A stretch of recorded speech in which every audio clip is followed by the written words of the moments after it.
జీవము గల సంఘము దేవునిది సంఘము. జీవము గల సంఘము దేవునిది సంఘము. పావనుడగు యేసు ప్రభువు పాలించు సంఘము.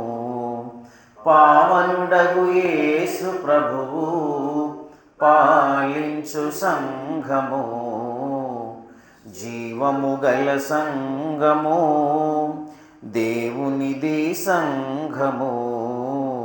జీవము గల సంఘము దేవునిది సంఘము.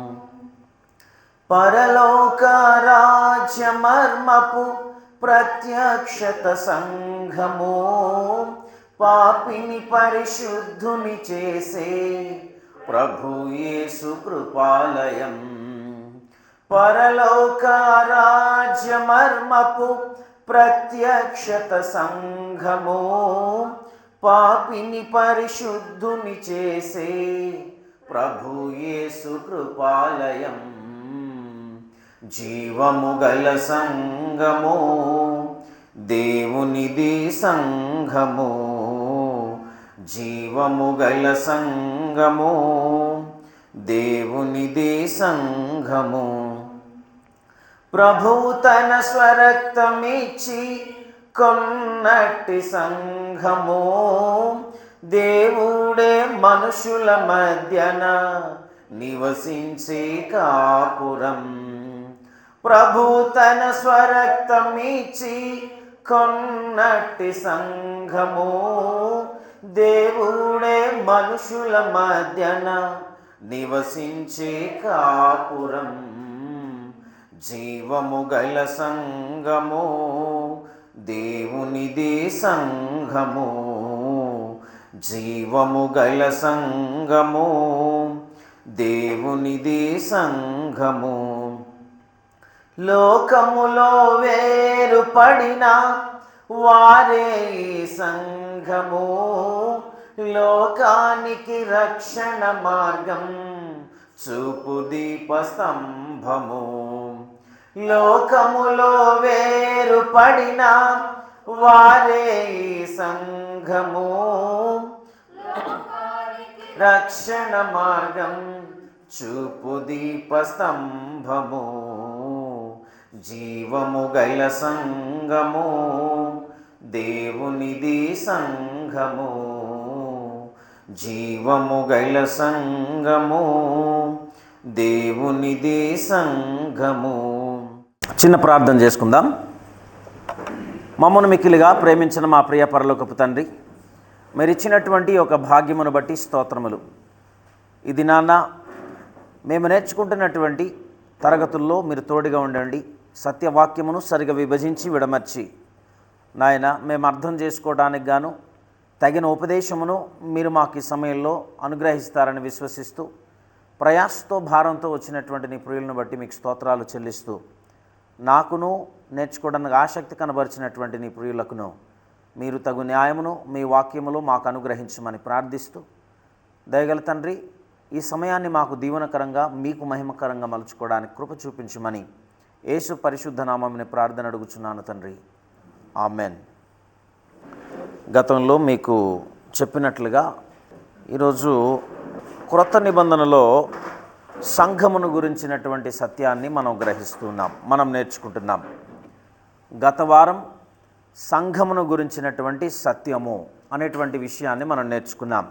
అందులో సబ్ టైటిల్ ఏంటంటే క్రొత్త నిబంధన సంఘం యొక్క పరిపాలన ప్రణాళిక. క్రొత్త నిబంధనలో సంఘం యొక్క పరిపాలన ఎక్కడి నుంచి జరుగుతుంది, ఎవరి ద్వారా జరుగుతుంది, ఎలా జరుగుతుంది పరిపాలన అనేటువంటి విషయాలను మీరు నేర్చుకున్నారు. పరలోకంలో యేసుక్రీస్తు వారు దేవుని కుడి పార్శ్వమున ఆయన హెచ్చించారు. ఎలా హెచ్చించారు? ప్రభువుగాను క్రీస్తుగాను హెచ్చించారు. ఎప్పుడు హెచ్చించారు? క్రీస్తు ప్రభువుల వారు భూమి మీదకి వచ్చి మానవులు చేసినటువంటి పాపము నిమిత్తమై ఆయన పరిహరించి శిలువ మరణం ఉంది, సమాధి చేయబడి లేఖనముల ప్రకారం మూడవ దినమున తిరిగి దేవుని చేత లేపబడిన తర్వాత పరలోకానికి ఆరోహణమయ్యారు. ఆరోహణమైన తర్వాత పరమందు దేవుని కుడి పార్శ్వమున దేవుడు యేసుక్రీస్తు వారిని హెచ్చించారు. ఇదే కదా విన్నారు. అక్కడ రాజుగా ప్రభువుగా అభిషేకించి పరలోక పాలన అక్కడ నుండి సంఘమును పాలిస్తున్నటువంటి పరిస్థితిని మనం చూస్తాం. ఉదాహరణకు మీకేం చెప్పానంటే, మన అరకు ప్రాంతంలో ఉన్నటువంటి ఈ ప్రాంతాన్ని ఎక్కడో దేశంలో ప్రధాన నగరం, ఎక్కడ దేశ రాజధాని ఢిల్లీ, ఒక క్యాపిటల్ సిటీ నుంచి ఒక ప్రధాని ఎలాగైతే మనల్ని కూడా పరిపాలిస్తుంటాడో అలాగే పరలోక రాజ్యం యొక్క ముఖ్య పట్టణం ఏది? పరలోకం. పరలోక రాజ్యం అంటే సంఘం. సంఘం యొక్క ముఖ్య పట్టణం ఏది? ముఖ్య పట్టణం పరలోకం, దేవుడున్న లోకం. అక్కడ నుండి దేవుడు పాలిస్తున్నట్లుగా మనం గ్రంథంలో చాలా విషయాలు నేర్చుకున్నాం. అయితే ఇప్పుడు క్రొత్త నిబంధన సంఘం యొక్క ఆధ్యాత్మికమైనటువంటి స్వభావం ఇదే కదా ఇప్పుడు మనం నేర్చుకునబోయేది. క్రొత్త నిబంధన సంఘం యొక్క ఆత్మ సంబంధమైనటువంటి స్వభావం. ఈరోజు నేర్చుకునేటువంటి అంశం ఏంటంటే,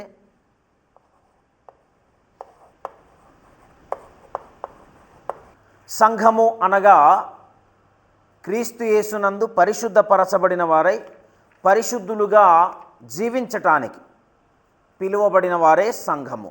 అంతే కదా. క్రీస్తు యేసు రక్తము చేత కడగబడిన పరిశుద్ధులు. సంఘము అనగా గతంలో మీకు చాలా వివరాలు చెప్పాను. పేతురు రాసిన పత్రికలో అయితే చీకటిలో నుండి ఆశ్చర్యకరమైనటువంటి వెలుగులోనికి పిలువబడిన వారు. అపోస్తుల కార్యంలో చూస్తే అంధకార సంబంధమైనటువంటి అధికారము నుండి దేవుని అధికారం వైపు, దేవుని వైపు తిరిగిన వారు. అంతే కదా. లోకంలో నుండి క్రీస్తులోనికి పిలువబడిన వారు సంఘము. కనుక సంఘము, ఆ యొక్క సంఘము యొక్క ఆత్మ సంబంధమైనటువంటి స్వభావం. ఆత్మ సంబంధమైనటువంటి స్వభావం ఏమై ఉన్నది? యోహాను సువార్త 18వ అధ్యాయం 36వ వచనం. యోహాను సువార్త 18:36లో 36-37 చదవండి బ్రదర్. యేసుక్రీస్తు ప్రభుల వారు చెబుతున్నారు, నా రాజ్యము ఈ లోక సంబంధమైనది కాదు. నా రాజ్యము ఈ లోక సంబంధమైనదైతే నేను యూదులకు అప్పగింపబడకుండానట్లు నా సేవకులు పోరాడుదురు. నా రాజ్యము ఇహ సంబంధమైనది కాదు.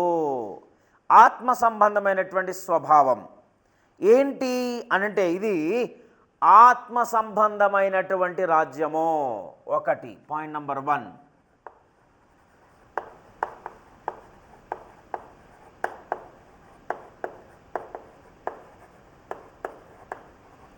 రాజ్యం అంటే ఏంటి బ్రదర్? సంఘము. రాజ్యము అంటేనే సంఘము. స్వరూపం, స్వభావం అంటాం కదా, అవునా? ఆత్మ సంబంధమైనటువంటి రూపం. ఇది ఆత్మ సంబంధమైనది, దేహ సంబంధమైనది అయితే కాదు. కనుక ఈరోజు మానవుడు ఆత్మ సంబంధమైనటువంటి స్వభావం కలిగినటువంటిది, ఇది భౌతిక సంబంధమైనటువంటి స్వభావం కలిగినది కాదు. కనుక మనం రాతి కట్టడాలకు, పెద్ద పెద్ద బిల్డింగ్స్కి ప్రాముఖ్యతనివ్వనవసరం లేదు. అది భౌతిక సంబంధమైనది. కానీ సంఘము, క్రొత్త నిబంధన సంఘం యొక్క స్వభావం ఆత్మ సంబంధమైనది. కనుక దేవుని యొక్క కుమారుడైన క్రీస్తు ప్రభు చేత స్థాపించబడిన సంఘము, ఈ సంఘమునే పరలోక రాజ్యము అంటాం. రాజ్యము అంటాం. రాజ్యము వేరు, పరలోకము వేరు. రాజ్యము అని అంటే సంఘము. ఈ విషయంలో ఒక క్లారిటీ కలిగి ఉండాలి మనం, ఓకేనా? ఎందుకంటే గ్రంథాన్ని ధ్యానించేటువంటి మనం రాజ్యం అంటే ఏమిటో, సంఘం అంటే ఏమిటో సరైనటువంటి అవగాహన కలిగి ఉండాలి. పరలోకము వేరు, రాజ్యము వేరు. ఎందుకు అనంటే కొన్ని ఉదాహరణలు మీకు చూపిస్తాను, ఓకేనా? మత్తయి సువార్త అక్కడ కానీ మనం చదివేటప్పుడు మనకు స్పష్టంగా ఒక విషయం గుర్తుకొస్తుంది. ఏంటనంటే 6వ అధ్యాయం 9వ వచనం నుండి యేసుక్రీస్తు ప్రభుల వారు శిష్యులకు ప్రార్థన నేర్పించేటప్పుడు దేవుడు అక్కడ ఉన్నట్టే పరలోకమందున్న మా తండ్రి అంటే, పరలోకంలో దేవాది దేవుడు ఉన్నారు, తండ్రి అయిన దేవుడు ఉన్నారు. భూమి మీద యేసుక్రీస్తు వారు శిష్యులకు నేర్పిస్తున్నారు. ఇది పరలోక ప్రార్థన అని మనం పెట్టుకున్నాం, అనగా మనుషులు పెట్టుకున్నాం. పరలోక ప్రార్థన అనేటువంటి పేరు లేదు దీనికి. ఈ అంశానికి ఏంటనంటే భూమి మీద నుండి యేసుక్రీస్తు ప్రభువుల వారు శిష్యులకు నేర్పిన ప్రార్థన, బస్ అంతవరకు మనం చెప్పవచ్చు. am I right or not brother? అవునా కదా? కనుక పరలోక ప్రార్థన అని మనం పెట్టుకున్నాం అది. ఓకే, అయితే ఇక్కడ ఏమంటున్నాడంటే నీ నామము పరిశుద్ధపరచబడునుగాక, నీ రాజ్యము వచ్చునుగాక అంటున్నాడు. ఏమొచ్చునుగాక? నీ రాజ్యము భూమి మీదకి రావాలని నేను కోరుకుంటున్నాను అని యేసుక్రీస్తు వారు ఆ యొక్క కోరికను చెబుతున్నట్లుగా ఉంది. అవునా కదా? యేసుక్రీస్తు ప్రభుల వారు శిష్యులకు నేర్పించారు. నేర్పించిన ఈ క్రమంలో పరలోక రాజ్యం భూమి మీదకి వచ్చిందా? వచ్చిందా? మీకు గుర్తుకున్న రిఫరెన్స్లే నేను కూడా మీకు చెప్తున్నాను. చూడండి, లూకాసు వార్త 17వ అధ్యాయం 20వ వచనం. లూకాసు వార్త 17వ అధ్యాయం 20వ వచనం. దేవుని రాజ్యము ఎప్పుడు వచ్చునని పరిసయ్యులు ఆయనను అడిగినప్పుడు యేసుక్రీస్తు వారు చెప్తున్నారు, ఆయన దేవుని రాజ్యం ప్రత్యక్షముగా రాదు. చూస్తున్నారండి, అర్థమవుతుందా? దేవుని రాజ్యము ప్రత్యక్షముగా రాదు. ఎందుకనగా ఇదిగో దేవుని రాజ్యము మీ మధ్యనే ఉన్నది గనక. ఇదిగో ఇక్కడనని ఇదిగో అక్కడనని చెప్ప వీలు పడదని వారికి ఉత్తరం ఇచ్చాను అంటున్నాడు ఇక్కడ. అవునా కదా? మీకేమర్థమైంది? ఇప్పుడు మనం ఏదైతే మాట్లాడుతున్నామో ఆ కాంటెక్స్ట్ గ్రంథంలో ఉండాలి. గ్రంథంలో ఉన్నప్పుడు దాన్ని మనం స్వీకరించాలి. మనిషిగా నేను చెబితే మీరు స్వీకరించడం కాదు. పరిశుద్ధ గ్రంథంలో లేఖనాలు మనకు ఏమైతే చెబుతున్నాయో ఆ లేఖనాల వెలుగులోనే మనం దీన్ని స్వీకరించాలి, నమ్మాలి. నమ్మవలసిన అవసరం ఉంది. ఎందుకంటే వాక్యము పూర్ణముగా అంగీకరించాలి. వాక్యాన్ని, సత్యవాక్యాన్ని అంగీకరించకపోతే వచ్చే నష్టం ఎవరికంటే చెప్పే నాకా, వినే నీకా? సత్యం చెప్పకపోతే నాకు, సత్యం చెప్పినప్పుడు వినకపోతే నీకు కూడా నష్టం. అవునా కదా? చెప్పకపోతే, సత్యం చెప్పకపోతే నాకు అయిపోద్ది, నేను కూడా నష్టపోతాను, నశించిపోతాను. సత్యం ఒకవేళ నేను చెబుతుంది వాక్యానుసారంగా ఉందా లేదా నీకు అర్థమైతే అది నువ్వు స్వీకరించలేదనుకో, నీకు కూడా నాశనం కలుగుతుంది, నువ్వు కూడా నశించిపోతావు.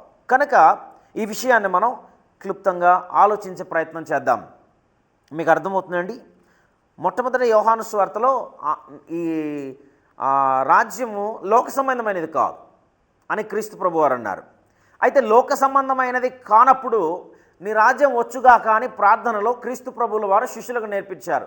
నీ రాజ్యం వచ్చిందా ఇప్పుడు అని అంటే ఇక్కడేమంటున్నారంటే లూకా సువార్తలో దేవుని రాజ్యము ఎప్పుడు వస్తుంది అని పరిసయ్యులు అడిగినప్పుడు యేసుక్రీస్తు ప్రభువుల వారు ప్రత్యక్షంగా రాదు, దేవుని రాజ్యం మీ మధ్యన ఉన్నదన్నాడు. అన్నారా? ఇదిగో ఇక్కడ, అదిగో అక్కడ అని చెప్పడానికి వీలు లేదట. వీలు పడనటువంటి స్థితిలో, అంటే ఏ ఒక్కరూ కూడా వారికి నచ్చిన స్వభాష్యం అంటే సొంత భాష్యం చెప్పడానికి వీలు లేనంత ఖచ్చితంగా దేవుడు యేసుక్రీస్తు ద్వారా పలికిస్తున్నట్లుగా మనం ఇక్కడ చూస్తున్నాం. ఇదిగో అక్కడ, ఇదిగో ఇక్కడ అని చెప్పడానికి వీలు పడదు, అది మీ మధ్యనే ఉన్నది. మరి ఎప్పుడు వచ్చింది? అపోస్తుల కార్యములు 2వ అధ్యాయం ఎప్పుడొచ్చింది? ఎలాగొచ్చింది? అపోస్తుల కార్యములు 2వ అధ్యాయంలో వచ్చింది. ఏమొచ్చాను అక్కడ? సంఘమో పరలోక రాజ్యమో. క్రొత్త నిబంధన బోధలో సంఘ ఆరంభం ఎక్కడి నుంచి మనం చూస్తాము అని అంటే క్రొత్త నిబంధనలో మత్తయి, మార్కు, లూకా, యోహాను ఈ స్వార్థ పుస్తకాలలో నీ రాజ్యం వచ్చునుగాక, నీ రాజ్యం వచ్చునుగాక, నీ రాజ్యం వచ్చునుగాక అని ప్రకటించారు. ఓకేనా? అపోస్తుల కార్యము 2వ అధ్యాయం తర్వాత మరలా నీ రాజ్యం వచ్చునుగాక, నీ రాజ్యం వచ్చునుగాక అని ఎవరు చెప్పలేదు. మీకు అర్థమవుతుందా? ఈ విషయాన్ని మీరు స్పష్టంగా గమనించాలి, వినాలని నేను ప్రేమతో మనవి చేస్తున్నాను. కనుక అపోస్తుల కార్యములు 2వ అధ్యాయంలో సంఘం ఆరంభమైంది. ఆ సంఘమును గూర్చినటువంటి సత్యమే నీ రాజ్యం వచ్చునుగాక, నీ రాజ్యం వచ్చునుగాక అనేటువంటి సందర్భాలు చెప్పారు. మీకు కావాలంటే మార్కు సువార్త 9వ అధ్యాయంలో అక్కడ కూడా మీకు మారు చెప్తాను. 9:1 మార్కు సువార్త 9వ అధ్యాయం 1వ వచనం. అక్కడ ఏం చెప్తున్నాడు అని అంటే ఒకసారి చదువుదామా. మరియు ఆయన ఇక్కడ నిలిచి ఉన్న వారిలో కొందరు దేవుని రాజ్యము బలముతో వచ్చుట చూచు వరకు మరణము రుచి చూడరని నిశ్చయముగా మీతో చెప్పుచున్నాను నేను. ఎవరితో చెప్తున్నారు? ఎవరు చెప్తున్నారు?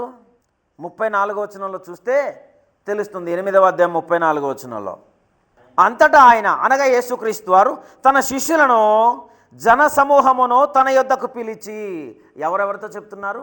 క్రీస్తు ప్రభువారు శిష్యులను తన యొద్దకు పిలిచి జన సమూహమును తన యొద్దకు పిలిచి చెబుతున్నటువంటి మాట, నన్ను వెంబడింపగోరువాడు తన్ను తాను ఉపేక్షించుకొని తన సిలువను ఎత్తుకొని నన్ను వెంబడింపవలెను అని చెబుతా ఈ సందర్భాన్ని ఇక్కడ చెప్పడం జరిగింది.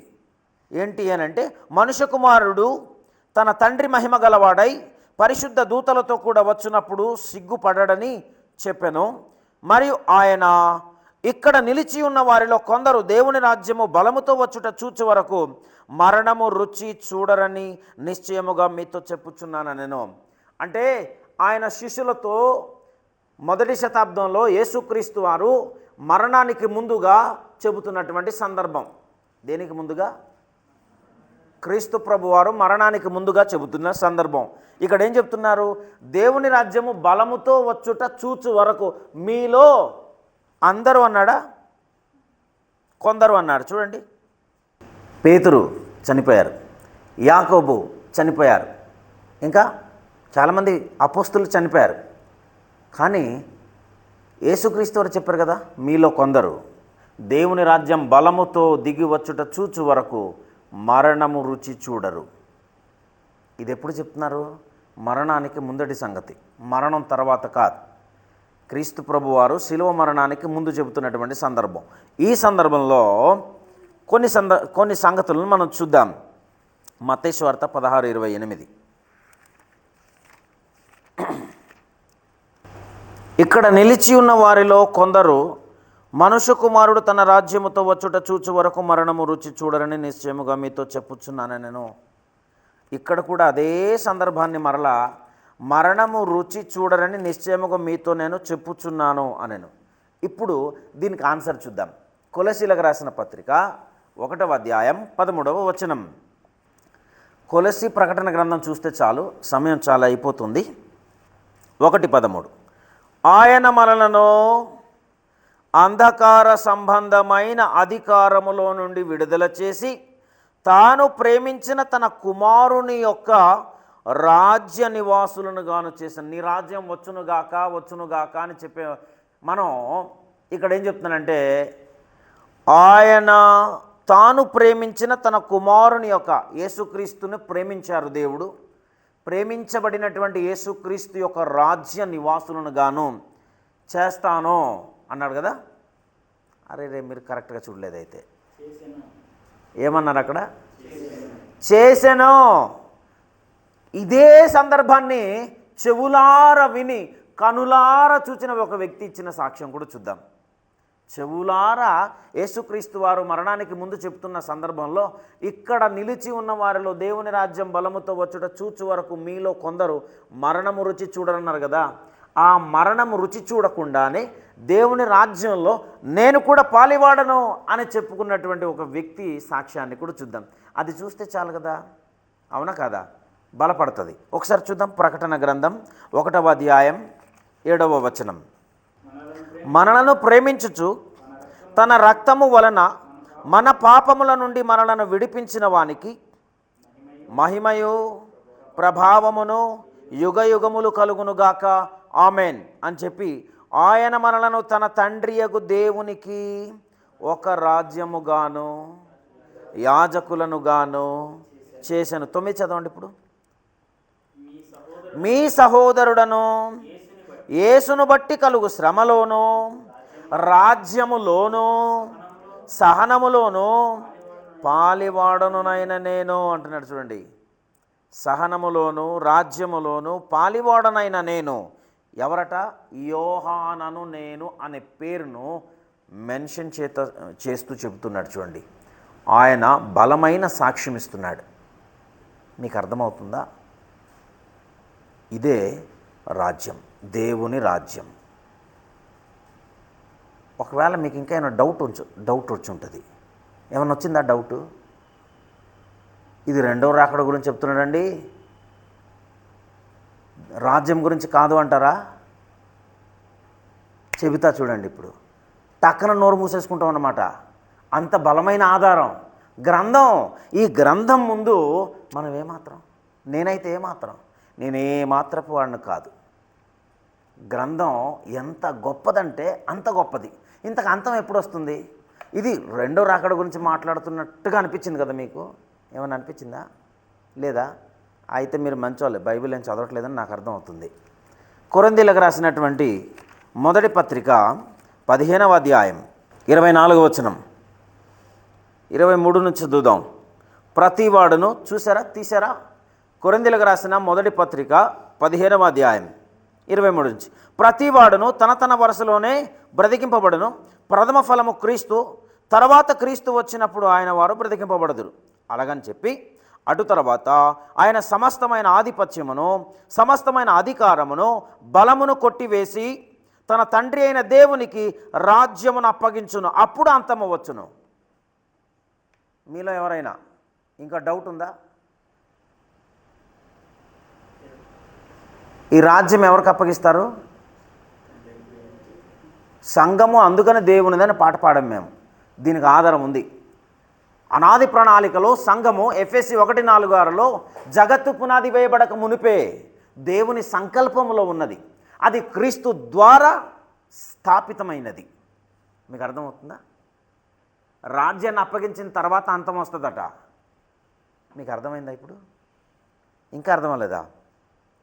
ఇది అప్పగించిన తర్వాత యేసుక్రీస్తు వారు దేవునికి ఏమవుతారో కూడా 28వ వచనంలో, మరియు సమస్తమును ఆయనకు లోపరచబడినప్పుడు దేవుడు సర్వములో సర్వమగు నిమిత్తము కుమారుడు తనకు సమస్తమును లోబరచిన దేవునికి తానే లోబడును. ఎవరెవరికి లోబడతారట? యేసుక్రీస్తు ప్రభుల వారు తండ్రి అయిన దేవునికి ఎప్పుడు లోబడతారట? సమస్తాన్ని ఆయనకు అప్పగించిన తర్వాత. ఆ అప్పగించేటప్పుడు రాజ్యం కూడా ఉంది. ఈ రాజ్యం నాయన, ఇదిగో భూమి మీద నువ్వు నాకు ఇచ్చిన పనులు సంపూర్ణంగా నేను నెరవేర్చానన్నారు కదా. అవునా? నెరవేర్చేశారు. ఇక అంతం రావాలన్నమాట. అంతానికి ముందు ఈ రాజ్యం అంతా యేసుక్రీస్తు ప్రభుల వారు దేవునికి అప్పగించేస్తే అప్పుడు అంతం వస్తుంది. కనుక ఈ రాజ్యం ఏంటి అని అంటే సంఘం. దాని పేరే పరలోక రాజ్యము. చాలామంది అంటుంటారు, చనిపోయిన వెంటనే ప్రభువా ఈ ఆత్మని పరలోక రాజ్యానికి చేర్చుకున్నాయన అంట. పరలోక రాజ్యానికి చేర్చుకో కాదు, పరలోక రాజ్యంలో బతుకున్నప్పుడు చేర్చబడాలి. చచ్చిన తర్వాత వేదనకరమైన స్థలంలోనో నిత్యాగ్ని దండనలోకి వెళ్ళిపోవాలి, అక్కడ చేర్చుకోవాలి. అక్కడ చేర్చుకునే దేవుడు కాదు. ఎవరు అంటే ప్రార్థన ఎంతవరకు కరెక్ట్ మీరు ఆలోచించండి. ఇప్పుడు అంతే కదా. ఏమండి, నేను వేరే విధంగా మాట్లాడట్లేదు. గ్రంథం, నీకైనా నాకైనా ప్రమాణం గ్రంథం. ఇప్పుడు చనిపోయిన వారి దగ్గరికి వెళ్ళి ఏమని ప్రార్థన చేయాలి మీరు చెప్పండి? అంతే కదా కిషోర్, ఏమని చేయాలి? నువ్వు బాధపడతావని నేను నీ కోసం వచ్చి తండ్రి ఈ ఆత్మను చేర్చుకున్నాయన, ఎప్పుడో వెళ్ళిపోయిన తర్వాత మళ్ళీ చేర్చుకోయట్రా అంటాడు. అప్పుడు అవును కదా. ఎక్కడ వెళ్ళాల్సింది? అక్కడ బతికినంతకాలం చుట్టా బీడి త్రాగుడు అంతా బతికాడు, తన కోసం తను నచ్చినట్టుగా బతికాడు. వెళ్ళిపోయి మరలా తండ్రి ఆత్మను నువ్వు ఎక్కడ? నీ రాజ్యంలో చేర్చుకునేది బతుకున్నప్పుడు, చచ్చిన తర్వాత కాదు. చచ్చిన తర్వాత ఆత్మ తాను దయచేసిన దేవుని యొద్దకు మరలిపోనున్నాడు. అవును కదా. బతికి ఉన్నప్పుడు చేసే ప్రార్థన చచ్చిపోయిన తర్వాత చేస్తారు మన వాళ్ళు. మీకు అర్థమైందా? ఇప్పుడు ఎంతమంది చేస్తున్నారు మీరు ఆలోచించండి. ఇప్పుడు బతికి ఉన్నప్పుడు చేసే ప్రార్థన చావు మధ్య చచ్చిపోయిన తర్వాత చేయడం ఏంటండి? అంటే ప్రార్థన కూడా కరెక్ట్గా ప్రార్థన చేయడం కూడా రాదు. మరెవరు? నేను రెవరెండ్ అట, బిషప్ని. అవునా కదా. నేను రెవరెండ్ బిషప్ అయి ఉండి కూడా చచ్చిపోయిన తర్వాత నాయన ఈ కుటుంబాన్ని ఆదరించండి, ఓదార్చండి, బాగుంది, ఈ ఆత్మను నీ రాజ్యంలో చేర్చుకో. రాజ్యం అంటే ఏంటి అసలు? అంతే కదా. ఏంటి రాజ్యం అంటే? నీ రాజ్యంలో పాలివాడనైన నేను ఈ రాజ్యము అంతము వచ్చే ముందుగానే అప్పగించాలి. దేవునికి అప్పగించిన తర్వాత అటు తర్వాత అంతము వచ్చును. అప్పుడు యేసుక్రీస్తు ప్రభువుల వారు దేవునికి లోబడతారు. గ్రంథం ఇంత స్పష్టంగా చెప్పిన తర్వాత మరలా ఏం మాటలు మాట్లాడుతున్నా వాళ్ళు? ప్రార్థన చేసేవాడు లేదంటే వాక్యం చెప్పేటప్పుడు పరలోక రాజ్యము పరలోకము రెండు కలిపి కుమ్మేస్తాం, మనం కిచిడి చేసి పడేస్తాం. గ్రంథం విడదీసింది దేనికి దానికి సపరేట్గా. అందుకనే తిమోతి పత్రికలో భక్తుడు అద్భుతమైన మాట అంటాడు, సత్యవాక్యమును సరిగా విభజించి ఉపదేశించువానిగాను అంటాడు. సత్యవాక్యాన్ని సరిగా విభజించి ఉపదేశించకపోతే ఎలా? చికెన్ షాప్కి వెళ్తారు, అక్కడ ముక్కలు ముక్కలు ముక్కలు కొట్టేసి ఇస్తాడు, దేనికి దానికి లివర్ అంటాడు, అవునా కదా? కార్జాలం, తర్వాత ఏవో రకరకాల జాయింట్లు, లెగ్ జాయింటు, వింగ్స్, గుండె అన్నీ అంటాం. అప్పుడు దేనికి దానికి ఆడు చంపేసేసి అలా ముక్క ముక్కలు కోసేసి ఇచ్చేస్తాడా? మన బైబిల్ గ్రంథాన్ని ఉపదేశించేటప్పుడు కోడినైతే చంపుతున్నాం కానీ విభజించట్లేదు, మక్కి విడదీయటం లేదు, అవునా కదా? విడదీయకపోతే మనం ఎలాగైతే తినలేమో పరిశుద్ధ గ్రంథంలో ఉన్న దేవుని వాక్యం కూడా ఏంటంటే సత్యవాక్యమును సరిగా విభజించి ఉపదేశిస్తే కానీ మనకు ఖచ్చితమైన క్లారిటీ వస్తుంది. ఒకవేళ అనుమానాలు ఏమైనా ఉంటే మీరు మరలా అడగండి, ప్రాబ్లం లేదు. క్లాస్ అయిపోయిన తర్వాత అయినా ఖచ్చితంగా మాట్లాడదాం, ఓకేనండి? నెక్స్ట్, ఇది క్రొత్త నిబంధన సంఘం యొక్క ఆధ్యాత్మికమైనటువంటి స్వభావం. మీకు అర్థమైందండి? ఎలాంటి స్వభావం కలిగినది? ఆత్మ సంబంధమైన స్వభావం కలిగినది. కనుక ఈ యొక్క సంఘమును దేవాలయము, మందిరము, అవునా, శరీరము అని కూడా పిలిచాడు. మీకు తెలుసా? శరీరము అని కూడా పిలువబడింది. మీకు చెప్పేస్తాను. తిమోతికి రాసిన మొదటి పత్రిక త్వరగా చెప్తానండి. 3వ అధ్యాయం 15వ వచనం. తిమోతికి రాసిన మొదటి పత్రిక 3వ అధ్యాయం 15వ వచనం. ఇక్కడ చూడండి, అయినను నేను ఆలస్యము చేసిన ఎడల దేవుని మందిరములో అనే పదం వాడబడింది. చూడండి, ఏం పదం అండి? దేవుని మందిరం. ఏ మందిరం? తిమోతికి రాసిన మొదటి పత్రిక 3:15.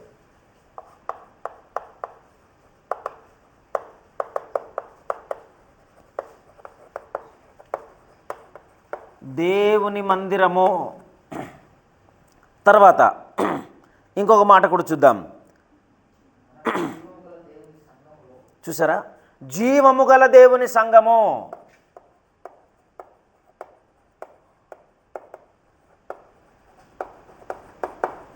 ఏంటట ఇది? ఇప్పుడు మనం పాడిన పాట రైటేనా? జీవము గల సంఘము, దేవునిది సంఘం అని. దేవుని సంఘము, చూసారా? తర్వాత జనులు ఎలాగూ ప్రవర్తింపవలనో అది నీకు తెలియవలనని ఈ సంగతులు నీకు వ్రాయిచున్నాను. ఈ రకమైనటువంటి మాటలు, పదాలు ప్రయోగించబడ్డాయి. మీకు అర్థమవుతుందండి? తర్వాత దీన్నే శరీరం అన్నారు. కొరింథీయులకు రాసిన మొదటి పత్రిక 12వ అధ్యాయం. కొరింథీయులకు రాసిన మొదటి పత్రిక 12వ అధ్యాయం 13వ వచనం.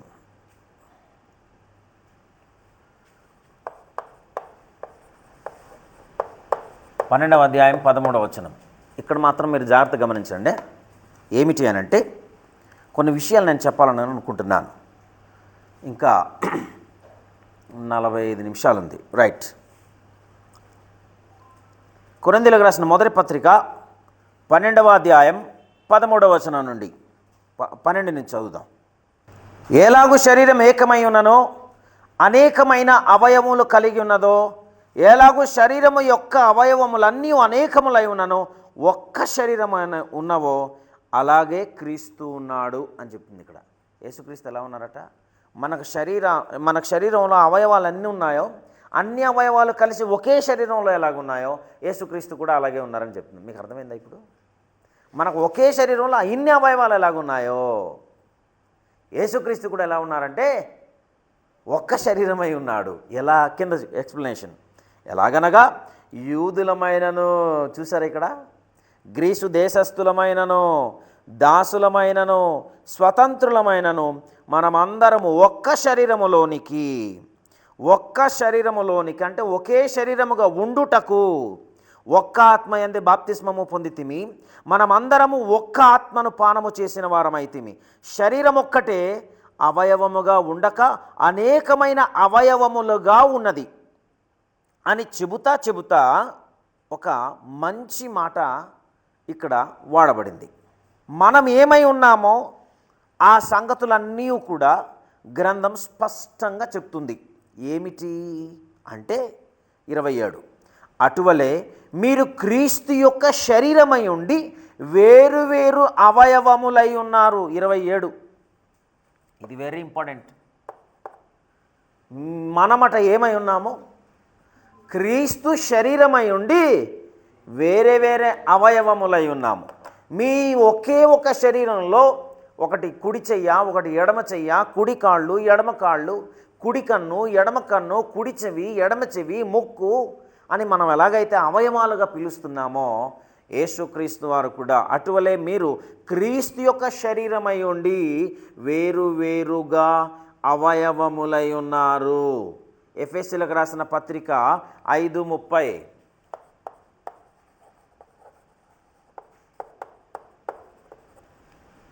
తన శరీరమును ద్వేషించిన వాడెవడు లేడు గాని ప్రతివాడును దానిని పోషించి సంరక్షించుకొనును. మనము క్రీస్తు శరీరమునకు అవయవములై ఉన్నాము. ఏమై ఉన్నాము? క్రీస్తు శరీరము, ఆ శరీరమునకు అవయవములై ఉన్నాము. ఇదే మాట కొలస్సీ పత్రిక 1వ అధ్యాయం 18వ వచనం. సంఘము అను శరీరమునకు, సంఘము అను ఏంటట? సంఘం అంటే శరీరమా? అర్థమైందా ఇప్పుడు మీకు? సంఘం అంటే ఏమిటట? కొలస్సీ 1:18.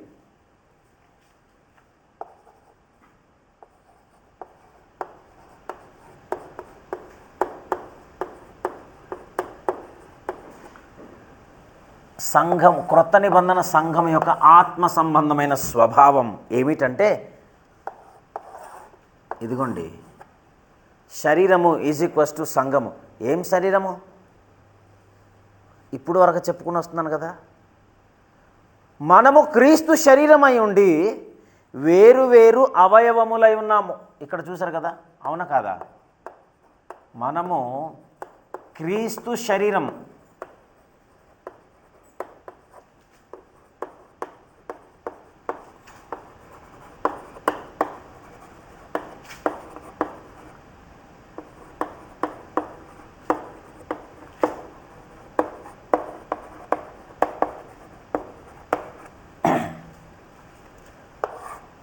శరీరం అంటే సంఘము అని ఇక్కడ చెప్పింది. ఓకేనా? ఇంకా కొంచెం కిందకు చూద్దాం. కొలస్సీలకు రాసిన పత్రిక 1వ అధ్యాయం 24వ వచనం.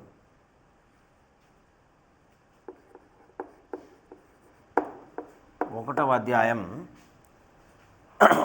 18 + 24, 18, 24.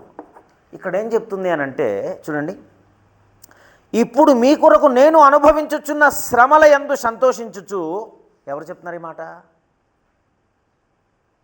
పౌలు గారు కొలొస్సయ సంఘానికి చెబుతున్నారు. ఇప్పుడు మీ కొరకు నేను అనుభవించుచున్న శ్రమల యందు సంతోషించుచు. శ్రమల యందు సంతోషించడం కేవలం దేవుడు ఎన్నుకున్న సువార్థికులకు, వాక్య సంబంధమైన సువార్థికులకు మాత్రమే సాధ్యమైనది. ఏంటి అనంటే, సంతోషించుచు సంఘము అను ఆయన శరీరము అన్నాడు. ఇక్కడ చూడండి,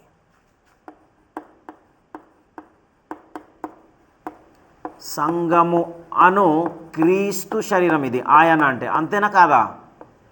ఏమన్నా తేడా ఉందా? ఏం బ్రదర్, ఏమైనా డౌటా? ఇంకా అక్కడ క్రీస్తు అని బైబిల్లో లేదు కదా అంటారా? ఆయన అంటే ఎవరు మరిరా? క్రీస్తు శరీరమే సంఘము. అవునా? ఇంకా కొంచెం నేర్చుకుందాం. ఎఫెసీయులకు రాసిన పత్రిక 1వ అధ్యాయం 23వ వచనం, 22, 23. ఎఫెసీ 1వ అధ్యాయం 22 నుంచి 23 వచనాలు. ఇక్కడ ఏం చెప్తున్నాడో చూద్దాం ఒకసారి. మరియు సమస్తమును ఆయన పాదముల క్రింద ఉంచి సమస్తము పైని ఆయనను సంఘమునకు శిరస్సుగా నియమించాను. సంఘానికి శిరస్సు ఎవరు?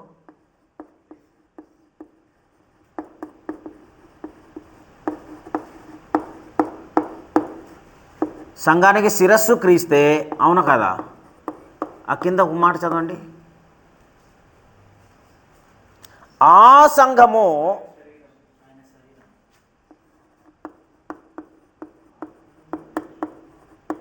ఎవరి శరీరం ఇప్పుడు? సంఘము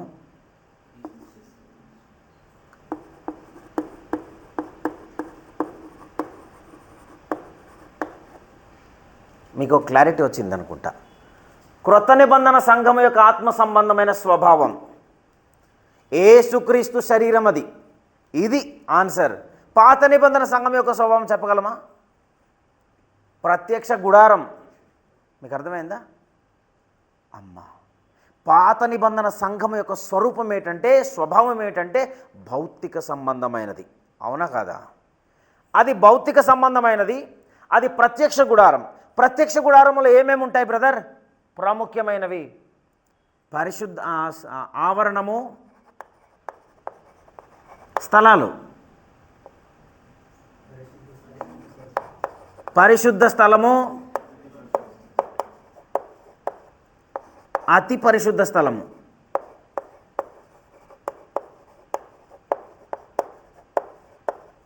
ఇక్కడ ఎవరు ఉంటారు? ఇక్కడ ఎవరు ఉంటారు? ఇక్కడ ఎవరు ఉంటారు? ప్రజలు ఉంటారు ఇక్కడ. మీకు అర్థమవుతుందా? ఇది ఇప్పుడు లోకంతో పోల్చుకోవచ్చు. పరిశుద్ధ స్థలం ఇక్కడ ఎవరు ఉంటారు బ్రదర్?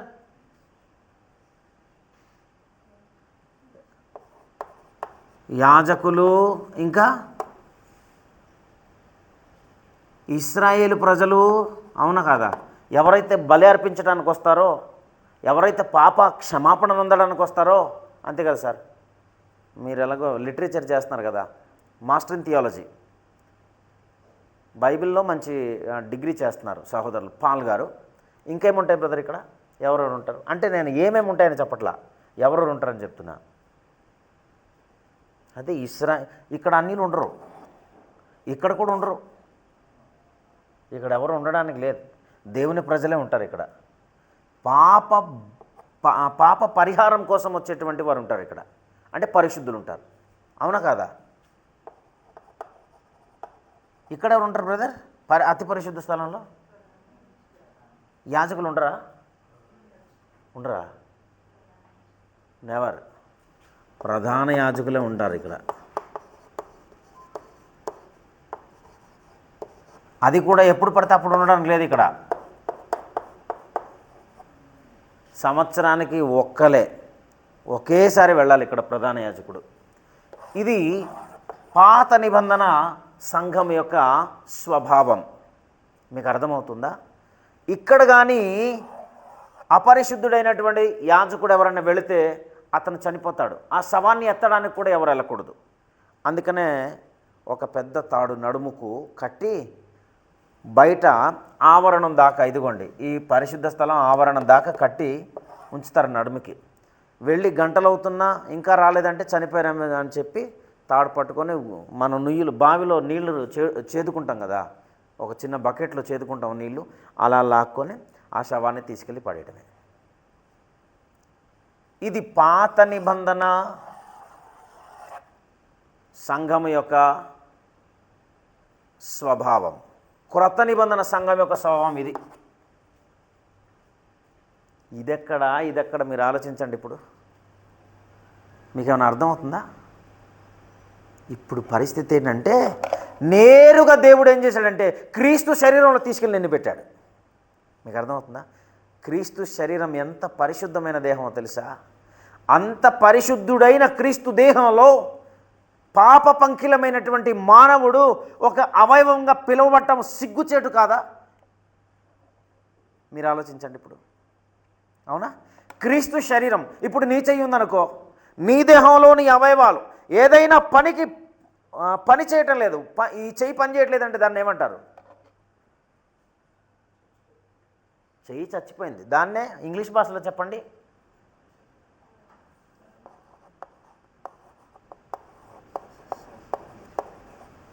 ఏమంటారు బ్రదర్? క్రీస్తు శరీరములో ఒక అవయవమై ఉండి పని చేయట్లేదంటే దాన్ని ఏమంటారు?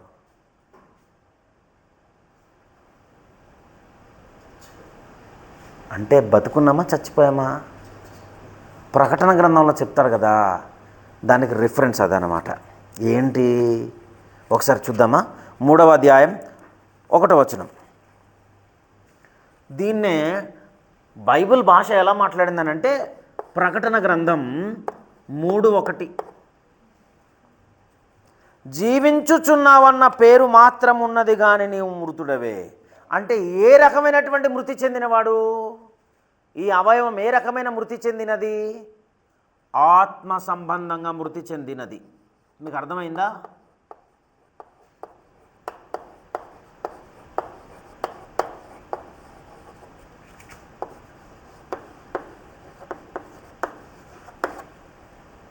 అయ్యా ప్లీజ్, నా హంబుల్ రిక్వెస్ట్ ఏంటో తెలుసా మీకు?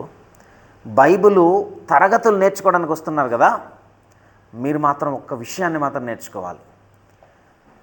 సంఘమును గుర్చినటువంటి సత్యం, ఆత్మ సంబంధమైన సత్యాన్ని నేర్చుకుంటున్నప్పుడు ఈ స్వభావం ఎలా ఉండాలి, ఆత్మ సంబంధమైన స్వభావం ఏంటి అనంటే, నువ్వు ఆత్మ సంబంధంగానే నువ్వు కూడా జీవించి ఉండాలి. మీకు అర్థమైంది కదా? యేసుక్రీస్తు శరీరంలో చచ్చిపోయిన అవయవాలు ఉండకూడదు. యేసుక్రీస్తు దేహంలో చచ్చిపోయిన అవయవాలు ఉండకూడదు. యేసు ప్రభుకు స్వస్థత వరాలు లేవనుకుంటున్నారేటి? ఆయన చేయలేడా? చనిపోయిన లాజరునే బతికించిన యేసుక్రీస్తు ఈరోజు ఆయన ఒక చెయ్యి కుంటి పడిపోయేటట్టుగా చేసింది ఎవరు? చెప్పగలరా ఎవరన్నా మీలో? నో, మీరు తప్పు ఆన్సర్ చెప్పారు. ఎవరన్నా చెప్తారా? సంఘం అంటే నేను కూడా వస్తాను, నువ్వు కూడా వస్తావు అక్కడ. ఎవరు? ఎవరు బ్రదర్? ఒక్క అవయవం అంటే మన భాషలో ఎలా మాట్లాడవచ్చు? నేనే కదా, నేనే. అంటే యేసుక్రీస్తు దేహంలో ఒక అవయవంగా చచ్చుబడిపోయింది ఒక చెయ్యి. అంటే యేసుక్రీస్తు ప్రభుని అవిటివాడిగా చేసింది ఎవరు? యేసు ప్రభుని గుడ్డోడుగా చేసింది ఎవరు? యేసుక్రీస్తును కుంటోడుగా చేసింది ఎవరు? యేసు ప్రభుని మూగోడుగా చేసింది ఎవరు? యేసుక్రీస్తుని రకరకాల జబ్బులకు గురయ్యేటట్టుగా చేసింది ఎవరు? ఎవరు? సంఘం. ఆ సంఘంలో నేనే. ఇదా మనం నేర్చుకున్నది ఇంతకాలం? ఆత్మ సంబంధమైన స్వభావం అంటే ఏంటి? ఇంట్లో ఉండి నువ్వు కూడా ఏ పని పాట లేకపోతే బయటోడు అంటాడు, ఏ పని లేదు పాటలేదు, తినడం తొంగడం అనండి ఆయనకు పని లేదంటారు. అవునా కాదా? క్రీస్తు శరీరంలో అవయవానివి ఎప్పుడయ్యావు? నీ పాప క్షమాపణ నీకు దొరికి క్రీస్తు యేసులోనికి బాప్తిస్మం పొంది సంఘంలో చేర్చబడిన తర్వాత ఆయన శరీరంలో అనగా క్రీస్తు శరీరంలో ఒక అవయవంగా పిలువబడిన నీవు ఇప్పుడు ఏమైపోయావనంటే చచ్చిపోయావు. ఎలా చచ్చిపోయావు? ఆత్మ సంబంధంగా చనిపోయావు. ఈ చనిపోయిన దేహం శరీరంలో ఉండడం అవసరమా? పారాలిసిస్ వస్తే ఏం చేస్తారు? మొన్నే మా అత్తగారికి వస్తే ఏం చేశారు తమ్ముడు ఏబేజు? ఎందుకు, ఎలా తీసుకెళ్లారు? 24 అవర్స్లో కానీ చేయించకపోతే స్వస్థత లేదు. మీకు ఇంకోటి చెప్తున్నాను, గ్రంథం మీకు 24 అవర్స్ ఇవ్వలేదు. ఎంత ఇచ్చిందో తెలుసా? ఎవరన్నా చదవగలుగుతారా ఆ మాట తీసి? ఎంత ఇచ్చింది బ్రదర్? మీకు గ్రంథం ఎంత ఇచ్చిందో తెలుసా? చచ్చిపోయిన అవయవానికి ఎంతసేపట్లో ట్రీట్మెంట్ చేయాలి? 6వ అధ్యాయం కొరింథీయులకు రాసిన 2వ పత్రిక 6వ అధ్యాయం 2వ వచనం. కొరింథీయులకు రాసిన 2వ పత్రిక 6వ అధ్యాయం 2వ వచనం. ఆత్మ సంబంధంగా నిర్జీవమైపోయిన క్రీస్తు శరీరములో ఒక అవయవంగా బ్రతుకుతున్న నీవు లేదా నేను ఎంతసేపట్లో ట్రీట్మెంట్ అందాలో తెలుసా? పెరాలసిస్ వస్తే 24 గంటల్లో ట్రీట్మెంట్ అందించకపోతే ఆ రోగం నయం కాదని చెప్పి వైద్యులు తేల్చి చెప్పేస్తున్నారు, స్పెషలిస్టులు అంటున్నారు, దాని మీద స్కాలర్స్ అంటున్నారు. ఈరోజు గ్రంథంలో స్కాలర్స్ ఎవరు లేరు, క్రీస్తు ప్రభువారు. అపోస్తులు వారి వెంట ఉండి వారితో పలికించినటువంటి ఎన్నో అద్భుతమైన సత్యాలు, ఏ సంగతులను వారికి ఆజ్ఞాపించారో ఆ ఆజ్ఞాపింపబడిన సంగతులను గ్రంథంలో దేవుడు వ్రాయించి చెప్పిన సందర్భాలు.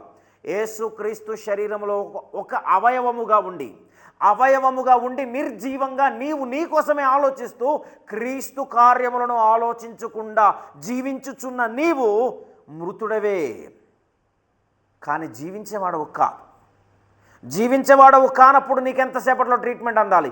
ఇది ప్రతి దైవజనుడు కూడా నేర్చుకోవాలి, ప్రతి సేవకుడు నేర్చుకోవాలి. ఎంతసేపట్లో ట్రీట్మెంట్ అందించాలట?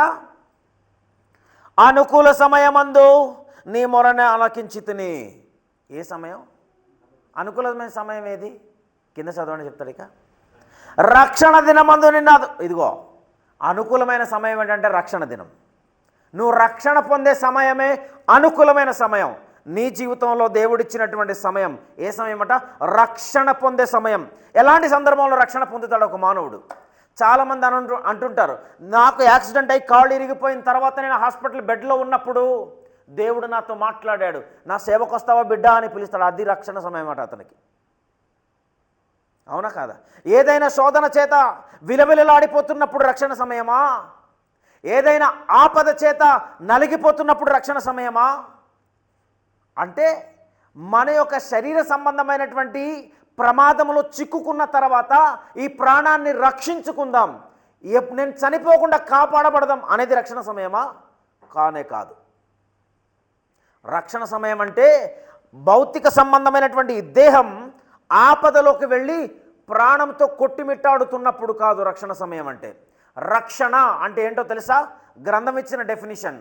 రక్షణ అంటే గ్రీకులో దాన్ని షార్టర్ అంటారనమాట. నిజం చెప్తున్నాను బ్రదర్, మీకు చాలా సందర్భాలు నేను చెప్పగలుగుదును. కొన్ని విషయాలు ఇప్పుడు మీ మధ్య నేను చెప్పలేనేమో కానీ చాలా సందర్భాలు ఉన్నాయి. ఈ షార్టర్ అనేటువంటి పదం రక్షించేవాడు, రక్షకుడు, రక్షణ దేనికి రక్షించడానికి వచ్చాడంటే ఆత్మలను రక్షించడానికి వచ్చాడు తప్ప నీ శరీరాన్ని రక్షించడానికి రాలేదు ఆయన. ఆత్మల రక్షకుడు క్రీస్తు ప్రభువారు. అవునా కాదా? నీ ఆత్మను రక్షించేది ఏంటంటే క్రీస్తు ప్రభువారు చెప్పిన వాక్యం. అవునా కాదా? అదే వాక్యమే రక్షిస్తుంది మనల్ని, ఏం లేదు ఇప్పుడు. అప్పుడు యేసుక్రీస్తు దగ్గర లైవ్లో యేసుప్రభు రక్షించేవాడు. యేసుప్రభు ఇచ్చినటువంటి వాక్యం అపోస్తుల దగ్గర ఉంది కనుక వారు రక్షించారు. అపోస్తులుడు యేసుప్రభు లేనప్పుడు ప్రవక్తలకు దేవుడిచ్చిన వాక్కు ఉంది కనుక వారు రక్షణ వాక్యాన్ని ప్రకటించారు. దేవుడు రక్షకుడు. అవునా కదా? దేవుడు తర్వాత దేవుని మాటను ఎవరైతే కలిగి దేవుని వాక్యాన్ని ప్రకటించారో ప్రవక్తలు, వారు రక్షకులు. ఆ ప్రవక్తల కాలంలో యేసుక్రీస్తు వారు కడవరి గడియలో జన్మించారు. ఆయన రక్షకుడుగా పుట్టాడు. యేసు అంటేనే రక్షకుడు. అవునా కదా? ఎందుకు? ఆయన తన ప్రజలను వారి పాపముల నుండి ఆయనే రక్షించును. అంటే రక్షణ దేనికి? పాపముల నుండి రక్షణ. అవునా కదా? యాక్సిడెంట్ అయిపోతే ఈ కాళ్ళను ఆపరేషన్ చేసి నిన్ను రక్షిస్తాను, అది కాదు. యాక్సిడెంట్ అయితే కాళ్ళు చేతులు ఇరిగిపోతే ఈ దేహ సంబంధమైన రక్షణ కాదు. వాక్య సంబంధమైనటువంటి వివరణ ఏంటంటే రక్షణ అంటే ఆపద నుండి కాపాడబడటం. ఎలాంటి ఆపద, ఎలాంటి ప్రమాదం? నిత్యాగ్ని దండన. రెండవ మరణముగా పిలువబడుతున్న నిత్యాగ్ని దండనకు నీ ఆత్మ వెళ్ళిపోకుండా నిన్ను కాపాడటమే రక్షణ. అంతే కదా బ్రదర్? ఈ రక్షణ చాలా అవసరం. ఒక వ్యక్తికి రక్షణ ఎప్పుడు అవసరం? అనుకూల సమయం. ఇప్పుడే చూశారు కదా కొరింథీయులకు రాసిన 2వ పత్రిక 6వ అధ్యాయంలో. ఏది అనుకూల సమయం? రక్షణ పొందే దినం. రక్షణ పొందడం అంటే ఎలాగా? ఎప్పుడు రక్షణ పొందుతారు? బాప్తిస్మము తీసుకున్న తర్వాతే రక్షణ. అవునా కాదా? అంటే ఎలా బాప్తిస్మం, ఎప్పుడు రక్షణ పొందుతాం? ఎలా రక్షణ పొందుతాం? క్రీస్తు యేసులోనికి బాప్తిస్మం పొంది పాపాలు కడుక్కో. ఈ పాపాలు ఉండగా కాళ్ళుపోయినా పర్వాలేదు. అర్థమైందా? పాపం పోవాలి. చెయ్యిపోయినా పర్వాలేదు, పాపం పోవాలి. లోపలున్న పాపాన్ని పెట్టుకొని పోయిన చెయ్యిని అంటించుకుంటే నన్ను రక్షించంటారేంటి? మీరు ఆలోచించండి ఒకసారి. అవునా కాదా? అంటే దేహ సంబంధమైనది కాదు. ఈ సంఘము క్రీస్తు ప్రభు వారి చేత స్థాపించబడింది. దేనికి? నిన్ను ఆత్మ సంబంధంగా రక్షించడానికి. అవునా కాదా? చూడండి, ఇప్పుడు కింద చదవండి. ఇదిగో ఇప్పుడే మిక్కిలి అనుకూలమైన సమయము, ఇదిగో ఇదే రక్షణ దినము అన్నాడు. చూడండి, అంటే పెరాలసిస్ ఏ జబ్బు వస్తే ఆ జబ్బుకి ఇంతకాలం ఈ సమయంలో బాగు చేయాలంటారు కదా. హార్ట్ అటాక్ వస్తే 3 hours, 3 గంటల్లో. పెరాలసిస్ వస్తే 24 గంటలు. హార్ట్ అటాక్ వస్తే 3 గంటల్లో ఫస్ట్ ఎయిడ్ ఇవ్వాలి తెలుసా? తీసుకెళ్ళాలి హాస్పిటల్కి. అవునా కదా? మరి ప్రతిదానికి ఇంత ఒక టైం లిమిట్ ఉంది. మరి రక్షణ పొందడానికి టైం లిమిట్ ఎంత? ఇప్పుడే అంటున్నాడు.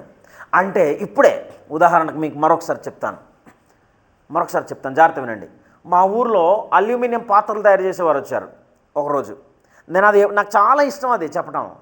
అల్యూమినియం పాత్రలు తయారు చేసేవారు వచ్చినప్పుడు అల్యూమినియం అంతా కూడా ఒక నిప్పు పొగలు పెట్టి బాగా నిప్పండించేసి అక్కడ ద్రవంలా దాన్ని కరిగించేస్తారు. అవునా కాదా? కరిగించిన తర్వాత ఒక మామూలు డెమో గరిటె ఉంటుంది కదా, ఆ గరిటె అచ్చు గరిటెలా దిగటం కోసం అచ్చేస్తారు. అవునా? ఇసుక లోపల అచ్చేసి ఆ ఇసుక ఆ గరిటె మళ్ళీ తీసేసి మళ్ళీ కప్పి పైన రంధ్రం నుంచి ఆ ద్రవం పోస్తే సేమ్ కొత్త గరిటె వచ్చేస్తుంది అన్నమాట. మీకు అర్థమైందా? కరిగించిన ఆ ద్రవం ఎప్పుడు పోస్తే తను కోరుకున్న రూపంలోకి వస్తుంది బ్రదర్? అబ్బా ఇప్పుడే కదా, ఇందాకే కదా బాయిల్ చేసాం, కాసేపు పక్కన పెట్టు, తర్వాత గరిటె చేద్దామని అంటాడా? అక్కడ అన్ని పనులు మానేస్తాడు. పనులన్నీ మానేసి ముందు ఏ పని అయితే చేయాలో ఆ పని చేస్తాడు. ఆ పని ఏంటంటే అది వేడిగా బాగా కరిగి ఉన్నప్పుడే ఆ ద్రవం ఆ అచ్చులోకి పోస్తే తను కోరుకున్న రూపంలోకి వస్తుంది. అవునా కదా? రక్షణ పొందడానికి ఒక వ్యక్తికి అనుకూలమైన సమయం ఏదో తెలుసా? రక్షణ పొందడానికి ఒక వ్యక్తికి అనుకూలమైన సమయం ఏదంటే వాక్యం విని నీ హృదయం ఒక్కసారి కదులుతుంటే చూడప్పుడు, నిజంగా నేను ఇంతకాలంగా దేవునికి నిరుపయోగంగా బ్రతుకుతున్నానా? అయ్యో నా జీవితం ఇంత వ్యర్థంగా కాలయాపన చేశానా? నేను దేవుని కోసం బ్రతకలేకపోతున్నానా? ఛీ అని అంటుంటుంది చూడు. ఇప్పుడు నేను వాక్యం చెప్తుంటే నీ మనసులో ఏదో అంటుండదు. ఇప్పుడు నీకు ఎవరికైనా అన్నదా? ఎంతమందికి అనలేదు? ఎవరికి అనలేదా? అమ్మ మీకు అందరికీ వందనాలు. అన్నదా? ఏమన్నది? ఏమన్నా విన్నారా? ఏమనిందమ్మా? మీకు ఎవరికి ఏమనలేదా? నిండు కుండలా కదలకుండా హాయిగా కూర్చొని వింటున్నారు. తినేసి వచ్చారమ్మా? లేదు కదా? ఆకలేస్తుందా? ఏం అర్థం అవ్వట్లేదా? బాగా అర్థమైపోతుందా? ఉందా? పోయేనా? అర్థం అవ్వాలి. దేవుడు కోరుకున్న రూపంలోకి నీవు మారాలంటే వాక్యం ద్వారా, వాక్యం వినిపింపబడుతున్నప్పుడు నీ హృదయం ద్రవిస్తుంది చూడు. అవునా? నీ హృదయం ఒప్పుకుంటుంది చూడు. నిజంగా పశ్చాత్తాపంతో ఒప్పుకుంటుందా? అదే మిక్కిలి అనుకూలమైన సమయం. రక్షణ పొందడానికి టైం లిమిట్ గంట లేదు, అరగంట లేదు, 5 నిమిషాలు లేదు. ఎప్పుడైతే వాక్యం వింటున్నావో, నీ హృదయం ఎప్పుడైతే స్పందిస్తుందో, ఆ స్పందించే సమయంలోనే నీవు దేవునికి నీ హృదయాన్ని అప్పగిస్తే, దేవుడు ఎలాగైతే మలుచుకోవాలని, దేవుడు ఎలాగైతే తన రూపాన్ని మలుచుకోవాలనుకుంటున్నాడో ఆ రూపం నీలోకి వస్తుంది. ఎప్పుడు? నీ హృదయం ఆయనకి ఇవ్వాలి. అందుకనే హృదయం బహుఘోరమైన వ్యాధి గలదన్నాడు. అవునగా? దాన్ని గ్రహింపగలవాడెవడు? ఏ ఒక్కడు గ్రహించలేనిది దేవుడు గ్రహించాడు. ఏ ఒక్కడు గ్రహించలేని హృదయాన్ని క్రీస్తు ప్రభువారు గ్రహించాడు. ఆయనకు పేరున్నది హృదయ పరిశోధకుడని. అవునా కాదా? ప్రపంచంలో ఎవరన్నా శాస్త్రవేత్తలు ఎవరన్నా ఉన్నారా? పలానా వ్యాక్సిన్ కనుక్కున్న ఆయన, పలానా వ్యాక్సిన్ కనుక్కున్న ఆయన, పలానా వ్యాక్సిన్ కనుక్కున్న ఆయన, పలానా వెహికల్ కనుక్కున్న ఆయన, పలానా వస్తువు కనుక్కున్న ఆయన, అందరికి పేర్లు ఉన్నాయి. ఏది హృదయాన్ని పరిశీలించినటువంటి వాడు ఎవడన్నా ఉన్నాడా ఈ లోకంలో? అందుకనే సామెతల గ్రంథం 25లో మంచి మాట రాయించాం మేము. ఏంటంటే, నరుని హృదయములోని ఆలోచన లోతు నీళ్ళ వంటిది, వివేకము గలవాడు దానిని పైకి చేదుకొనును. ఇప్పుడు ఒకవేళ వివేకం ఉంటే, వాక్యం విన్న తర్వాత అర్థమైతే నీ హృదయాన్ని దేవునికి ఇవ్వు. ద్రవించబడాలి. ఎప్పుడు? వాక్యం వింటున్నప్పుడు ద్రవించబడిందనుకో, అప్పుడు ఆ హృదయాన్ని దేవునికి ఇస్తే కరెక్ట్గా కనెక్ట్ అవుతుందన్నమాట. ఈ కనెక్షన్లోనే నువ్వు రక్షణ పొందుతావు. అవునా కాదా? రక్షణ పొందాలి. అర్థమైన తర్వాత ఏమేయాలో తెలుసా? కేకేయాలా. ఏమని తెలుసా? ఏమి కదలకుండా చేతులు కట్టుకుని హాయిగా అలా ఉన్నా కూడా కాదు. అర్థమైన వాళ్ళు గ్రంథంలో ఎలా ప్రవర్తించారో తెలుసా? అర్ధరాత్రి వాక్యం పౌలు శీలలు పాడే పాటల ద్వారాగా అయ్యా మేము రక్షణ పొందడానికి ఏం చేయాలి? కేకేయాల. అపోస్తుల కార్యం 2వ అధ్యాయంలో పేతురు అపోస్తులు ప్రసంగిస్తూ ఉండగా వారి హృదయం నొచ్చుకుంది. అవునా? అదే రక్షణ పొందే సమయం. రక్షణ పొందే సమయం అంటే హృదయం నొచ్చుకోవాలా, హృదయం పొడవబడాలా. అవునా కదా?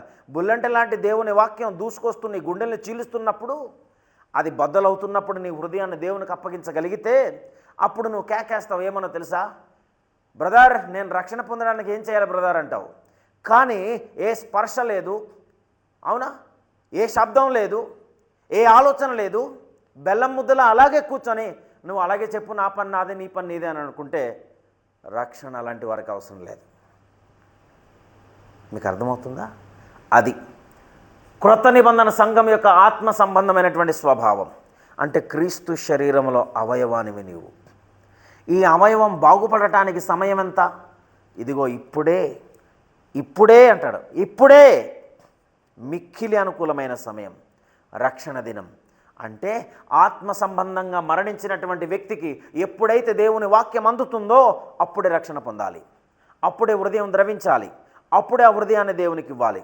దీనికి టైం ఇదిగోండి ఇంత ఇచ్చాడు. ప్రపంచంలో ఏ జబ్బుకు లేని, ఏ పార్ట్కి లేనటువంటి టైం, ఓన్లీ ద వన్. ఏంటంటే నీ హృదయం అనేటువంటి ఆ పార్ట్కి ఇచ్చిన టైం ఎంత తెలుసా? ఈ లోకంలో డాక్టర్ హార్ట్ అటాక్ వస్తే 3 గంటలంటే యేసుప్రభు ఏం చెప్పారో తెలుసా?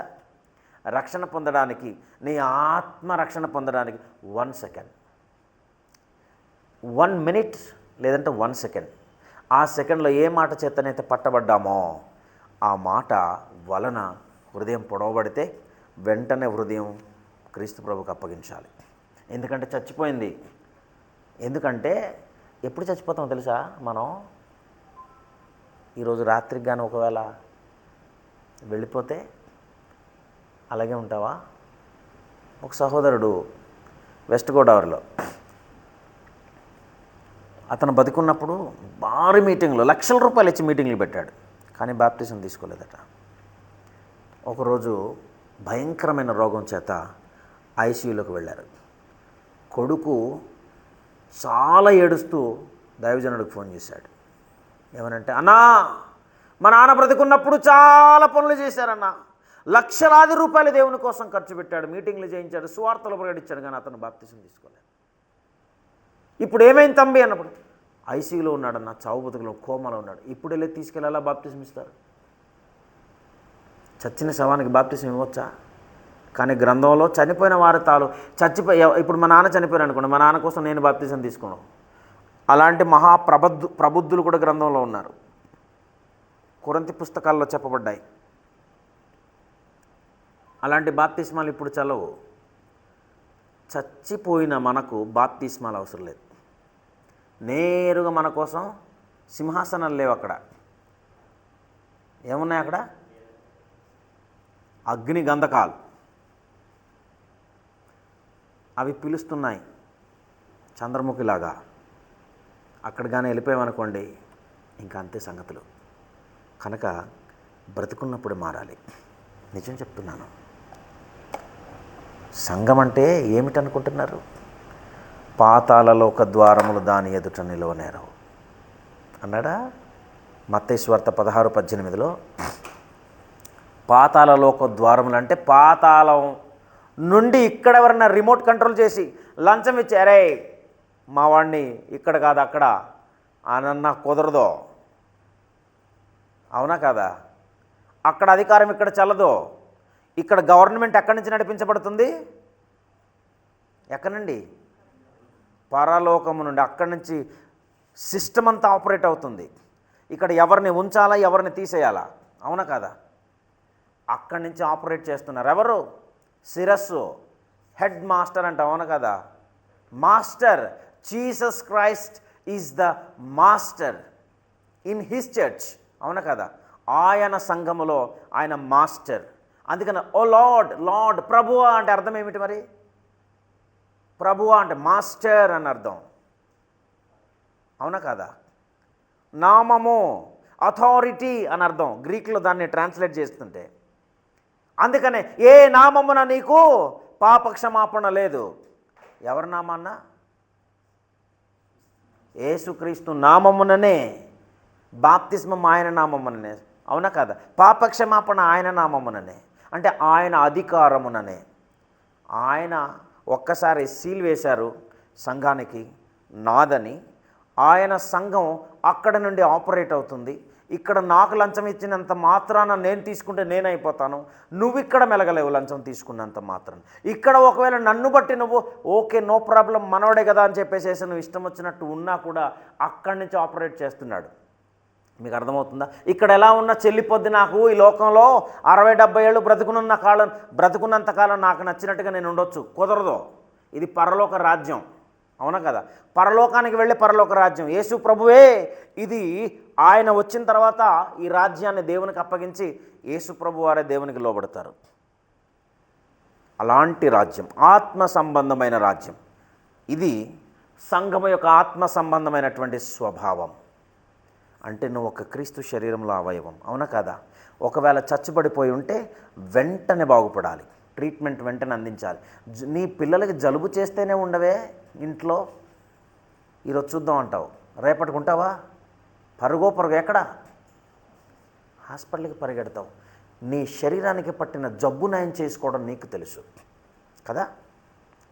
నీకు జ్వరం వస్తే పర్వాలేదులే తగ్గిపోద్దని చికెన్ మటన్ తినేస్తావా? మాకు ఒక బ్రదర్ చెప్తాడు, బాగా జ్వరం, ఏం పర్లేదు హోటల్కి వెళ్ళి చికెన్ బిర్యానీ తినే జ్వరం పోద్ది అంటాడు. చచ్చూరుకుంటారు. చికెన్ తినకూడదు జ్వరం వస్తే 10 సంవత్సరాలు, 8 సంవత్సరాలు, 6 సంవత్సరాలు, 7 సంవత్సరాలు దాని మీద స్పెషలైజేషన్ చేసిన వాళ్ళు చెప్తుంటే నువ్వేం చికెన్ తినేస్తే జ్వరం పోద్దంట. ఒకసారి ఆలోచించు, అవునా కదా? కనుక భౌతికంగా కాదు, ఆత్మీయంగా భయంకరమైన రోగంలో ఉన్నాం. ఈ రోగం ఇక్కడ అక్కడ కాదు. నేను నా బుర్ర పాడైపోయినటువంటి సందర్భం ఏంటంటే, కొరింథీయులకు రాసిన పత్రికన 1వ అధ్యాయము 24 రైట్. ఇప్పుడు మీ కొరకు నేను అనుభవించుచున్న శ్రమలయందు సంతోషించుచు. ఈ మాట ఏ అపోస్తలుడు చెప్పలేదండి, ఒకే ఒక పౌలు చెప్పగలిగినటువంటి ఒక గొప్ప మాట. చూడండి, సంతోషించుచు సంఘము అను ఆయన శరీరము కొరకు క్రీస్తు పడిన పాట్లలో కొదువైన వాటి యందు నా వంతు నా శరీరమందు సంపూర్ణము చేయుచున్నాను. నేను ఒక్కసారి నాకు నరాలు స్ట్రక్ అయిపోయినాయి, ఫీజులు ఎగిరిపోయినాయి నాకు ఇది ఆలోచిస్తే. యేసుక్రీస్తు సంఘం కొరకు ఏం చేశారు? ఏం చేశారు బ్రదర్? 5 నిమిషాలే ఉంది. అదేంటి ఏం చేయలేదా? ప్రాణం పెట్టాడు, అవునా కదా? క్రీస్తు ప్రభు వారు సంఘం కొరకు హింసించబడ్డారు, సంఘం కొరకు అవమానించబడ్డారు, సంఘం కొరకు రక్తం కార్చారు, అవునా కాదా? పౌలు గారు ఆ సంఘాన్నే పౌలు గారు కూడా ఏం చేశారంటే, క్రీస్తు యొక్క శరీరములో అవయవముగా పిలువబడినటువంటి ఆ సంఘమును ఆయన క్రీస్తు శరీరము కొరకు క్రీస్తు పడిన పాట్లలో కొదువైన వాటి యందు, అంటే కొదువైన వాటి అంటే ఏమైనా బ్యాలెన్స్ ఏమైనా ఉంటే, మిగిలి ఉంటే. ఏమంటే యేసుప్రభు ఏమైనా మిగిల్చారా? నా ప్రశ్న మీకు అర్థమైంది అనుకుంటున్నా. సంఘం కొరకు పడవలసిన పాట్లలో ఏమైనా శ్రమలు క్రీస్తు ప్రభు వాళ్ళు మిగిల్చారా? అదేంటి బ్రదర్ ఏం మాట్లాడలేదు మీరు? పోనీ మీరైనా చెప్పండి, క్లాసే కదా. ఇది మిగిలి ఉంది, యేసుప్రభు చేయలేదు. సంఘం కొరకు పడకుండా మిగిలిన పాటు, ఇదిగో ఈ పడవలసిన ఈ పాటలు ఇంకా కొంచెం మిగిల్చారు యేసు ప్రభు అని మీరు ఎవరైనా చెప్పగలరా? ఏం ఆలోచన అండి పౌలు గారికి. మనిషిగా పుట్టిన ప్రతి వాడెవడైనా ఈ క్రిస్టియన్ ప్రపంచంలో, క్రైస్తవ ప్రపంచంలో ఏ భక్తుడైనా చెప్పగలడా? బుర్ర పాడైపోయింది. క్రీస్తు పడిన పాటలలో కొదువైన వాటి యందు నా వంతు నా శరీరమందు సంపూర్ణం చేయుచున్నాను.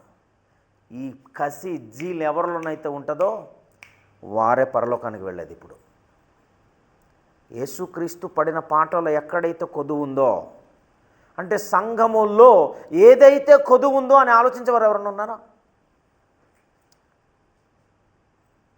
ఆ సంఘములో కొదువుగా ఉన్న వాటి కోసం నేను శ్రమ పడతాను అనే వాళ్ళు ఎవరైనా ఉన్నారా? అంతే కదా బ్రదర్? బా, ఏం మాటలండి. ఎప్పుడు చదివినా ఈరోజు చదివితే ఇలాగ అర్థమైతే రేపు ఇదే మాట ఇంకొక అద్భుతమైన కోణంలో అర్థమవుతుంది. ఏం గ్రంథం అండి ఇది దేవుడు మనకిచ్చాడు. Hats off to God. దేవా, ఇలాంటి గ్రంథం చదివే అర్హత ఈ భూమి మీద నన్ను పుట్టించి నాకు ఇచ్చినందుకు నీకు స్తోత్రములు తండ్రి. నేను ఇది చెప్పుకున్నాను. గ్రంథం చదివే యోగ్యత, ఈ గ్రంథం వైపు నా కళ్ళు దృష్టించే యోగ్యత దేవుడు నాకు ఇచ్చినందుకు నేనెంత ధన్యుడినో తెలుసా? నువ్వు ఆలోచించు ఒకసారి, నువ్వెంత ధన్యుడో తెలుసా? ఇలాంటి గ్రంథం అండి. సంఘం కొరకు ఏదైనా క్రీస్తు ప్రభులో పడిన పాటలలో కొదువు ఉందా? ఏదైనా ఏది కొదువలేదు. సంపూర్ణంగా అన్నాడు, సంపూర్ణంగా నెరవేర్చాను తండ్రి అంటే పౌలు గారు వెనకొచ్చి ఒకవేళ బ్యాలెన్స్ ఏదైనా ఉంటే అది నా శరీరం ద్వారాగా నా అకౌంట్లో చూడండి, నా శరీరం అందు సంపూర్ణం చేస్తాను, నా శరీరం కంప్లీట్ చేసేస్తాను, ఏమైనా ఉంటే చెప్పండి అంటాడు. That is Paul. నాకు గూస్ బంప్స్ లేచి నిలబడ్డాయి ఈ సందర్భం చదువుతున్నప్పుడు. మరి నువ్వేమనుకుంటున్నావు ఆలోచించు. సంఘం అంటే ఏంటనుకుంటున్నావు? ఇప్పుడు 10 నిమిషాలు లేటుగా రావడం, అవునా? మనకు నచ్చినట్టుగా ఉండడం, ఒకలేంచి కాళ్ళు తూర్పుకు చాపితే ఒకళ్ళు పడమరకు చాపడం, ఒకరించి సంఘంలో ఇష్టం వచ్చిన డిస్టర్బ్ చేయడం, ఒకళ్ళు సంఘంలో నచ్చినట్లుగా ప్రవర్తించడం. అదా వాట్ ఈస్ దిస్? ఏంటి సంఘం అంటే? గ్రంథంలో వ్రాయించిన విధానంలో సంఘం యొక్క భవిష్యత్తు మనం కానీ ఎరగగలిగితే ఎంత అద్భుతంగా ఉంటుందో చూడండి, ఒకసారి ఆలోచించండి. జస్ట్ మీకు ఏం చెప్పానంటే ఈరోజు క్రొత్త నిబంధన సంఘములో ఆత్మ సంబంధమైన స్వభావం, ఇది మాత్రమే ఈరోజు చెప్పాను మీకు. నెక్స్ట్ పార్ట్ దేవునితో సంఘానికి మధ్య గల సంబంధం చెప్తాను వచ్చే వారం. సంఘానికి క్రీస్తు ప్రభు వారికి తండ్రిని దేవునికి ఉన్నటువంటి సంబంధం వచ్చే వారం. మీకు అర్థమైందండి? ఎంతమందికి అర్థమైందో దయచేసి ఆలోచించండి. మీరు ధన్యులు. మీకు దేవుడిచ్చిన ఈ సమయంలో వృధా చేయకండి. టీ తాగుతో, మీ సొంత పనులకో, దేనికో దానికో బైబిల్ స్టడీ టైంని మాత్రం దుర్వినియోగం చేసుకోవద్దు. సద్వినియోగం చేసుకోండి. దేవుడు ఖచ్చితంగా నిన్ను పట్టుకుని నిలబెడతాడు. మీకు అర్థమైందా? కళ్ళు మూసుకోండి, ప్రార్థన చేద్దాం.